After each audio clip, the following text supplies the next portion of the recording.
Less than 24 hours removed from the fight. Can you just kind of describe and tell us how you're feeling right now?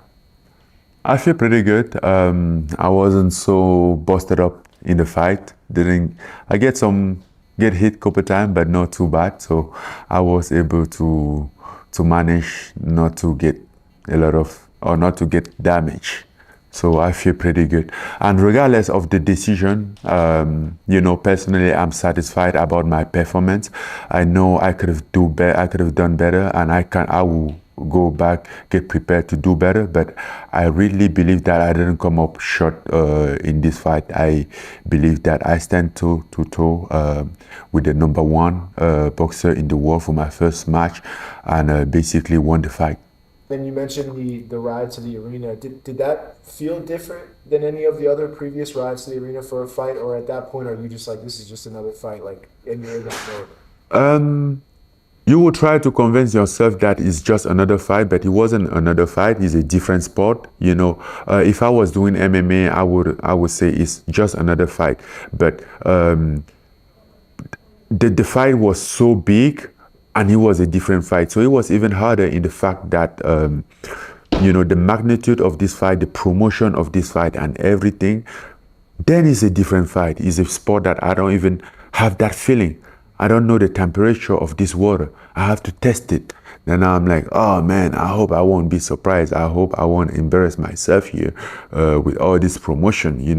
I mean, sometimes you kind of like wish you would have fight in the parking lot that nobody would see, so you won't embarrass yourself. Like, oh, I don't know about this. But again, you're a competitor. You have to go out there and perform. So you know that if you let it go, you won't be so bad. So trying to convince yourself by your training, think about your training, if you've done everything right, and then yes, you've done everything right, so you should be okay. As you're in the ring and Michael Buffer's doing the intros and you're seeing Fury across there, like what were you feeling? Like did any part because you mentioned all camp like and publicly, am I in a dream? Like is this a dream? Like blah blah blah. Did you have a like even a split second in that moment where you were like, holy shit, is this fucking real? Like is this am I dreaming right now? No, at that moment when I get in the ring, I was in the ring. I was already in the fight. I was very observing, aware of everything that was going on. The only thing that I didn't know I wasn't on this hearing shit about what Michael Buffer was saying. I don't know if it was the mic or what. I'm like, okay, what's he saying now? Even during the introduction, I was trying to focus so much, but I don't know if it was his accent or the sound of the sound, but it was hard for me to listen to understand what he was saying. But at the end of the day, I was focused on Tyson. He was already on my mind. I'm like, it's him. He's there. He's gonna come and stand there. I didn't want to give time to his show because I know his show could have. I mean, I was expecting his show to take longer than what he did. Luckily, he didn't take so long. I think they gave him a time limit to operate into it. So when he get there, he worked. It take decent amount of time, no exaggerate thing, and he didn't sing a karaoke and everything. So it was good. I didn't, even though I was staying warm, I didn't want to stay there for so long and wait. But my eyes was on him, Yeah. and I'm like, we are going to fight. He said something to you. Eric was saying last night he had said something to you in the face off before you guys fought, or maybe in the beginning about school, about taking you to school. Can you tell us what he said to you, if you remember? Yes, and then when the fight started, one thing, when we get closer, and then when we touch glove, I'm like, let me take you to school. I'm like, you motherfucker, you are not taking me to school. That's why, like, when I knock him down, I was dancing in front, like, you're a bad professor, motherfucker. Like, you're a bad professor. Like, how is that school going? Who is taking who to school? Because for me, it looks like I'm the one taking you to school. So that was my the language that I was expressing at that time. Like, who is taking who to school? You know. Before we get to that, the first 2 rounds, how were you feeling? Like, obviously, first round, second round. The first round, the first round, he came out very fast, and I think he wanted to, like, you know, take a zone, take a mirror of the cage and, like, okay, of the ring, and say, okay, this is my space, and let me know that he's the boss out there, you know. And then we get to the first exchange. I think I had my elbow a little bit, not too much. So for a couple minutes, I was feeling my elbow, but after that, he was gone, and I'm like, no, bro, I'm a fighter. I'm a fighter by nature. You know, I was born as a fighter, so we're gonna fight. I mean, I might not be a boxer. This might be my first boxing match. We're gonna fight. But one thing that I was very aware of was that he's so good. He's so slicky. I don't want to go out there trying to knock him out. I don't want to go out there throw heavy punches because I might miss. And if this fight is going to the decision, I might have a hard time if I empty my gas tank. So I was very composed. I'm like, okay, I get you. And very aware of his speed and everything. Keep my guard up, you know, trying to watch him. I mean, I do respect I respect his skills. I respect his power. I respected everything. But I wanted to impose myself. And then I keep impose my style. And one thing that happened, southpaw. I switched on southpaw. The first time, as soon as I switched, he did the same. But he wasn't that confident because for me it was easy. His jab from the southpaw wasn't efficient at all. It was easy for me to slip and move on his left and get this angle that he was very exposed at it. So I realized that, and I was using that a lot. Even at some point in the fight, even when I wanted him to give me a space, I was switching to southpaw, but not to fight, for him to stand, because my southpaw was making him walk, thinking like, okay, what do I do? And I'm more efficient in southpaw than him. You know, in southpaw, my left hand go faster and good. I didn't land because I think my footwork wasn't sharp at that moment. I wasn't bringing my back feet with me, so my backhand was coming up short. But again, he was fast and everything, and that's how I was able to get into the fight. Yeah. You dropped him though from orthodox. Can you take us through that sequence of like that overhand left and how that happened? The knockdown was a defense hook, you know, because he threw like 1-2, then I blocked, then he threw 1-2 again into that 1-2. I was just going to click with the hook, but that hook went over and then clipped him in his head. But he was just like instinctive, like a defense punch, like, okay, I'm gonna counter the attack. Mm-hmm. At any point in the fight, did you feel in danger? Like, he caught you with some good shots, obviously. It's part of the boxing match, but did you feel in danger at any point? I didn't feel in danger. The only situation that I was dealing with was, how do my body gonna react? How do I gonna feel this? Am I okay? Am I doing everything right? Am I gonna go to 10 round? Which round is this? 5th round, 6th round, 7th round? How am I feeling? Until I get to the 8th round, and I'm like, not too bad. Come to the 9th round, and I'm like, well, I still don't want to. I wasn't feeling too bad, but I'm like, I still don't want to give him a chance to win this fight. So let's stay composed. And then the 10th round, I knew that I won that fight.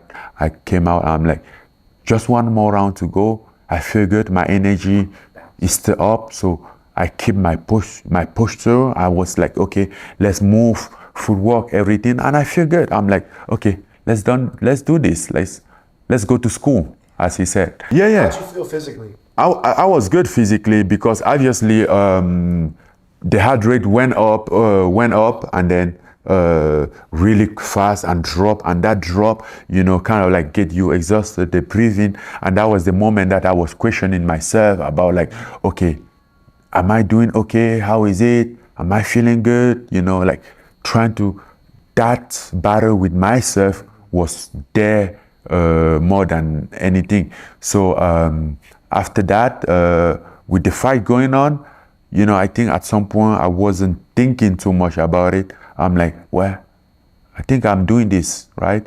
So, and then get to the 10 rounds, I was even little, to be honest, I felt fresh from the in the last round than maybe the 2 or 3 middle round, And I think that's what experience is. You know where to put your feet on the gas and when to put your feet on the brake, how to manage that. And that's how it works. So, but I was also like trying to follow his speed, not go too high and then have to empty my gas tank and give him advantage. Yeah. Was there a moment in the fight where you felt like you broke him is not the right term, but like where you felt like he realized like you're going to be here all night? Like this isn't going to be like an easy, table tennis versus tennis match. Like, oh, no. Was there a moment where you saw that? And oh, yes. I think I wouldn't say I saw that, but I would say from the second round, I know that he would start to think like, okay, this is not going to be easy as I thought, but he was still early in the fight and he was still like, okay, let's see how he do, how he does after 2-3 rounds. Maybe he's just, I was thinking for myself and thinking for himself, like what's going on in his mind, what is his state of mind right now, what is he trying to do, and that's the thing. But clearly, there was a lot of moment in the fight that I was looking at him, and I'm like, I could have seen in him like, oh, I wasn't ready for this. This is not what I thought. And at the end of the fight, he said like, this is not the script. This wasn't the script. Just had my toughest fight since over 10 years. This been he might just give me my toughest fight. Anything he did to you that surprised you? No, because I know that he has everything. I know him pretty good. So I was coming very alert, very aware of what he could have done. So I wasn't surprised. And one thing that I think he also gets surprised, the clinch wasn't working good for him. He tried that at some point, and I was really pushing and like defending it. I think at some point I even pushed him to the floor, like, okay, keep doing that. And he was trying to complain, but the referee said, okay, you two stop doing that. So no, I wasn't surprised. What was going through your head when you lined up the Superman punch? Were you mad that you didn't land it? No. I mean, at that point, I don't know which round was that. I think it was like the 9th round. The 9th round. Or 10th round, was it? 10th round, yeah. Oh yeah, the 10th round. Yes. I felt like, okay, I have the energy. I had that energy. I don't want to go home with energy, so let's just use it and see you can land. If it does land, it's not too bad. I can handle it, but it's something that I wasn't going to do it in the first fight. We practiced that Superman punch in the locker room, and again, it's not illegal. It might not be legal, it might not be approved, but it's not illegal because it's the same thing like throwing a hook, a Mike Tyson hook that you step and jump from your 2 feet. And we were even at the locker room talking about it, and Easy was talking about it. I'm like, fact, it's not illegal. And when I landed, somebody from his corner complained. I saw somebody from his corner complain to the referee, but I was focusing on the referee, and the referee didn't react like nothing wrong. So he was a legal punch. Just talk about, your thoughts on the judges' scorecards. Well, I'm confident that I won that fight. I wasn't surprised for what happened last night. I knew that it would have happened. Hey, listen, man, I'm alone in this game. I just moved from another sport, come here, and then there is a structured, solid business, established business for people, and then you just come to rob that. You know, imagine that I would have walked out there with that belt or with him being defeated for the first time, and then what would I look for him? What would I look for all the people that are associated in his business? I know it wasn't going to happen, and even though it's going to take but I think it's a shame for boxing, though. I think it's a shame of this sport, and those judges or whoever, they should be sanctioned. Again, I'm so I want to understand why those judges judge like that, because for me, to be honest, I don't care that much about that decision, but I think those kind of decisions mess up a lot of people's career. You know, this win could have been a win that my career depend in it, but what would have happened? You know, I went out there, I busted my ass up for the victory. I get here, I get my job done, and then this thing happened. I mean, again, I don't care that much, but I think for the justice, those judges should be accountable for their responsibility. And this is not only the first thing that I found that in this boxing world that is kind of like shitty. There's a lot of shitty stuff here that we're gonna point it out. I mean, I don't care whatever anybody say, what they do here. I'm just gonna kick into that nest and expose that shit out. What about that? My preference of what I mean, I have no preference. I think Tyson is going to fight Alexander Usyk. I don't know when exactly. I don't know when we will be able to do the rematch, but I do believe that we're gonna run this back. At the meantime, I still have some MMA fight. I might go to PFL, get some fight and come back. You know, we're gonna meet here sometime soon, but at the meantime, I just wanna. It's been almost 2 years since I last compete, so I think I should be back in maybe 5 to 6 months. You know, at least compete twice next year, get some fight in. You know, so that's what next. But as far as preference, I don't really have a preference. But I do have a excitement in boxing, you know, after last night. I'm very excited. I'm like, okay, even though before that I believed that I can do it, but now I know that I can do it. I've been there with it. This experience was unique. It was something that I gained and will help some of my self-belief. Is there anything about your performance that you would change, or looking back on the fight want to do differently? Like, for example, when you knocked him down, do you wish you would have maybe jumped on him after he got back up, or is there a different thing, you know, something different? He was on purpose when I knocked him down. Again, stay composed, stay focused. I didn't want to go wide. I wanted to fight. I wasn't looking for a knockout at any moment in the fight. I think like, oh, I should knock him out. I want to knock him out. No. I was about to win the fight. Like, I want to win this fight. How, by any means, you know. In fact, every knockout in my career has always come natural. I never went and seek for knockout. So, and for the only time that I seek for knockout, it didn't work well for me. I wasn't going to look for a power punch. I know it's going to be a long night. I know he's very tough. He's very durable. I have seen him get knocked out multiple times.